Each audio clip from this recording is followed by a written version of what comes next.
Bonjour mesdames et messieurs, je suis tout à fait ravi de vous retrouver dans cette nouvelle édition dans votre émission semi-quotidienne Midi au Caire. Comme vous savez, pendant cette édition de vendredi, on essaye de vous présenter presque les grands événements qui ont émaillé, qui ont marqué la scène égyptienne durant les derniers jours dans plusieurs domaines.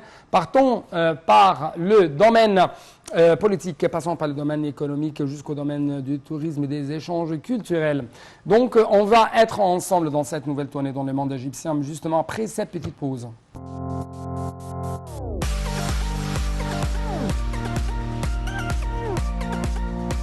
Commençons donc tout de suite notre tournée dans le monde égyptien par les activités présidentielles. Et cette fois-ci, on trouve que le chef de l'État, M. Abdel Fattah el-Sisi, a ordonné l'expansion des mesures de protection sociale pour les citoyens. De telles déclarations ou de telles directives ont été lancées par M. le Président lors de sa réunion avec le Premier ministre Dr Moustapha Madbouli et un membre du Conseil des ministres. La réunion a porté en fait sur les mesures de protection sociale pour faire face aux répercussions de la crise économique mondiale actuelle. Les détails tout de suite avec notre collègue Marwa Arafa et Ayachel. Le président Abdel Fattah el-Sisi a ordonné l'expansion des mesures de protection sociale pour les citoyens.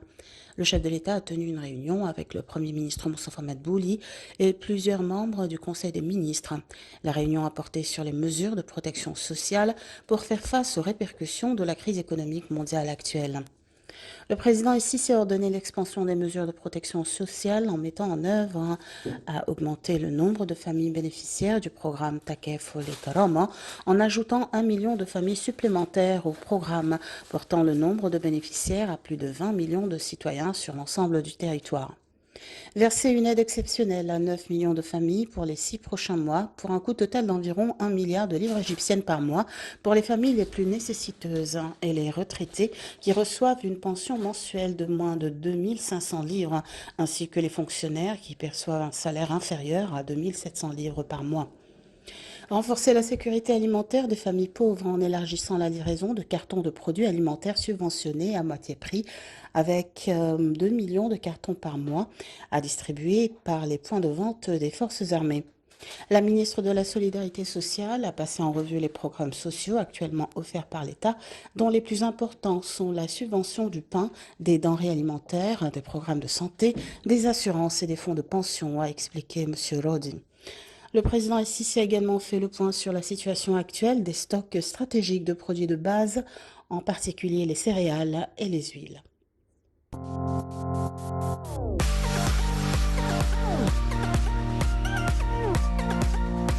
Quant à la ministre de la coopération internationale, Dr Rania Al-Machat, elle a affirmé l'attachement de l'État à renforcer l'action conjointe pour localiser l'industrie d'une manière qui améliore la productivité, mais aussi qui améliore la compétitivité de l'économie égyptienne et soutient le rôle joué par le secteur privé en tant qu'un partenaire clé dans la réalisation d'un développement global et durable.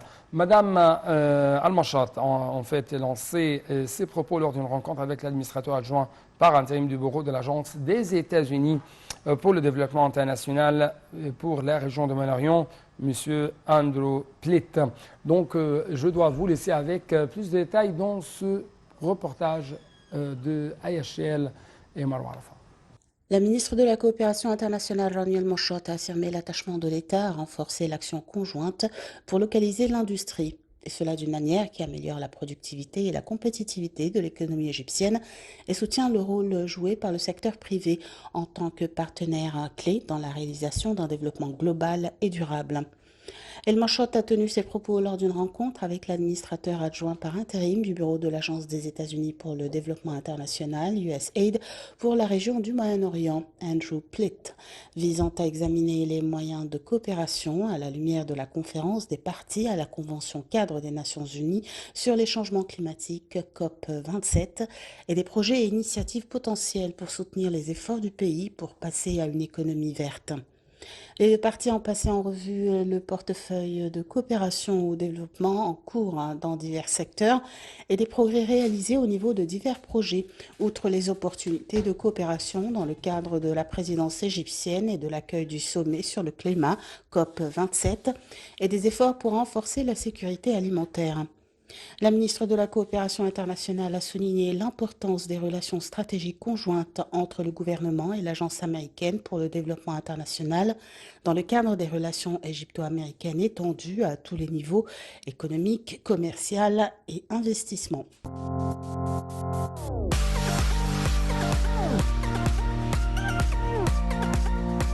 Dans le domaine économique, on trouve qu'il y a de plus en plus une sorte de coopération avec ou entre l'Égypte et le Qatar. Cette fois-ci, on trouve que le Premier ministre Moustapha Madbouli a donné des directives afin d'examiner la hausse des opportunités de coopération avec le Qatar, d'augmenter en même temps les projets d'investissement égypto-qatari durant la réunion tenue mardi en présence des ministres et des responsables concernés.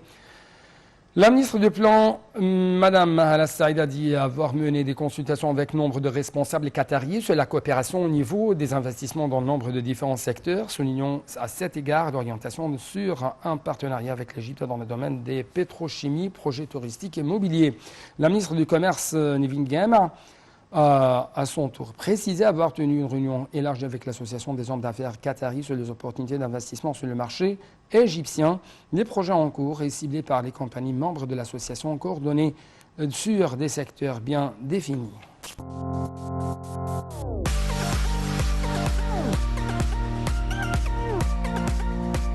Le Premier ministre Dr Moustapha Madbouli a souligné l'importance d'étendre le système NAFESA, ou Plateforme nationale unitaire pour le commerce extérieur, et celui des informations préalables sur les cargaisons ACI pour faciliter ainsi les procédures, économiser le temps, réduire les frais, mais aussi pour contrôler l'import.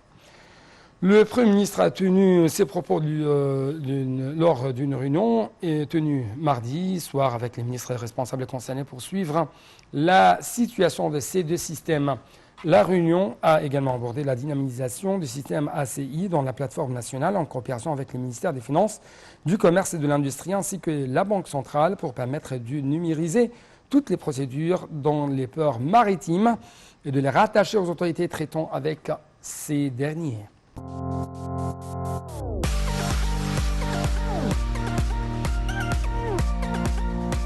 Le ministre du Pétrole et des Richesses minérales, M. Tariq Al-Molla, a annoncé l'organisation d'un événement lié à la réduction du carbone lors des activités de la conférence des parties à la Convention cadre des Nations Unies sur le changement climatique COP27 à Sharm el-Sheikh en novembre prochain, en coordination avec le ministère de l'Environnement. Cet événement vise en fait à faire la lumière sur les politiques et les initiatives que mettent en œuvre les entreprises opérant dans l'industrie du pétrole et du gaz en Égypte en vue de réduire les émissions dans le cadre de leur engagement à contribuer au développement durable, à soutenir les efforts mondiaux face au changement climatique. Cela intervient lors de la réunion du ministre du pétrole avec la ministre de l'Environnement Yasmine Fouad pour examiner les préparatifs liés à l'accueil par l'Égypte de la COP27 et à s'informer des efforts de l'équipe de travail commune entre les deux ministères dans la réalisation des arrangements nécessaires pour organiser le nombre d'activités relatives à la durabilité environnementale et la réduction des émissions de carbone dans le cadre des travaux de la conférence.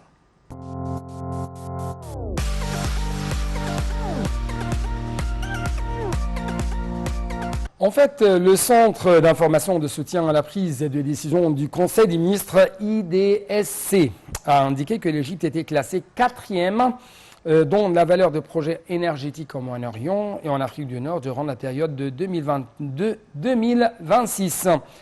L'IDSC a publié une infographie sur la valeur des investissements dans les secteurs énergétiques en Égypte, au Moyen-Orient et en Afrique du Nord. En fait, API Corp ou Arab Petroleum Investments Corporation a souligné dans un rapport que la valeur des projets énergétiques en Égypte est planifiée ou ceux en cours d'exécution durant la période précitée était estimée à environ 100 milliards de dollars. La valeur estimée des plus dits grands projets gaziers en Égypte est d'environ 14 milliards de dollars contre 12 milliards de dollars pour les plus grands 10 projets pétroliers. C'est ce qu'a fait savoir API Corp.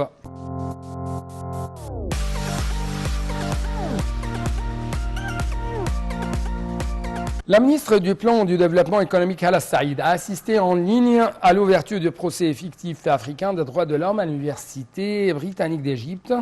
Ce procès fictif, a-t-elle dit, est unique en son genre, non seulement à l'échelon régional, mais aussi à l'international, constitue en même temps une plateforme stratégique pour construire un pont de communication avec tous les pays africains, notamment vu la participation de près de 30 États africains.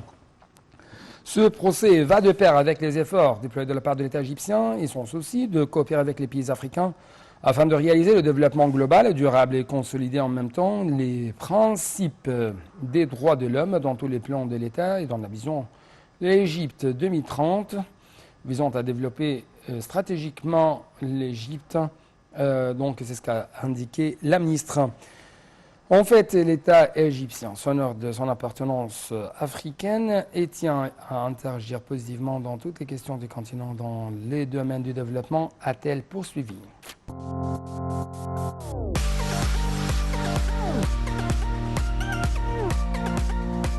Parlons un peu plus de l'Afrique. Et cette fois-ci, on trouve que le ministre du Pétrole et des Ressources minérales, Tariq El-Mourla, l'a jugé, M. Tariq El-Mourla plutôt, a jugé importante la poursuite de la coordination, de la coopération avec l'Union africaine en vue de la prise en charge par l'Égypte du dossier de l'énergie en Afrique lors de la COP27, aussi bien que l'adoption d'une position africaine unifiée à l'égard de la transition énergétique, juste conformément à un calendrier progressif. M. El-Mourla a tenu ses propos lors des pourparlers mercredi avec la Commission africaine à l'énergie et à l'infrastructure, Ramani Abouzid, portant sur la position africaine unifiée concernant la transition énergétique pour la soumettre à la COP27 prévue à Sharm el-Sheikh. M. El-Mourla a de même jugé également nécessaire la réponse aux besoins importants et croissants des pays africains pour pouvoir atteindre le développement durable. Pour sa part, Mme Abouzid a affirmé l'importance de maximiser la coopération interafricaine, surtout dans le domaine énergétique, vu son rôle important pour atteindre la stabilité et le développement.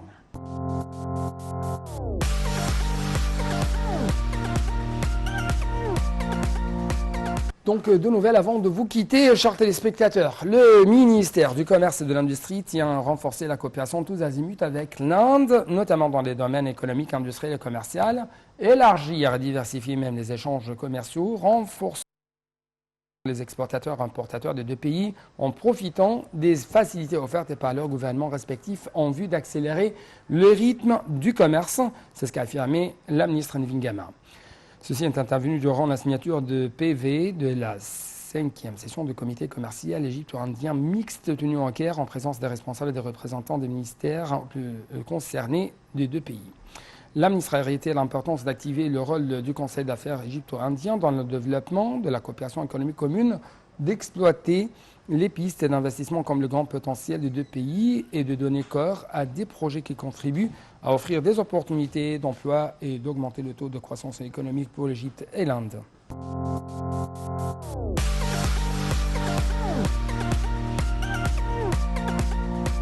Clôturons donc cette édition, chers téléspectateurs, par le ministre de l'Électricité et des Énergies renouvelables, Mohamed Chakr, qui a déclaré que l'Afrique était encore confrontée à de multiples défis pour améliorer le bien-être de sa population. Ce exige, selon lui, un accès universel à l'électricité à des prix convenables d'ici 2030.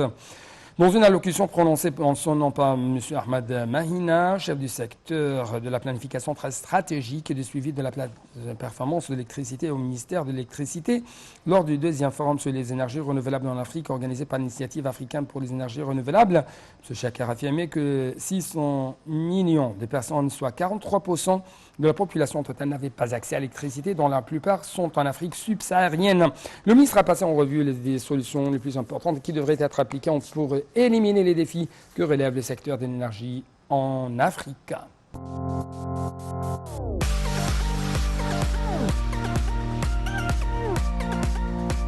Donc avec cette dernière nouvelle, chers téléspectateurs, nous arrivons à la fin de cette édition. C'est pourquoi permettez-moi de vous présenter tous mes meilleurs souhaits, mais aussi tous mes meilleurs remerciements pour votre fidélité. Au revoir, à la prochaine.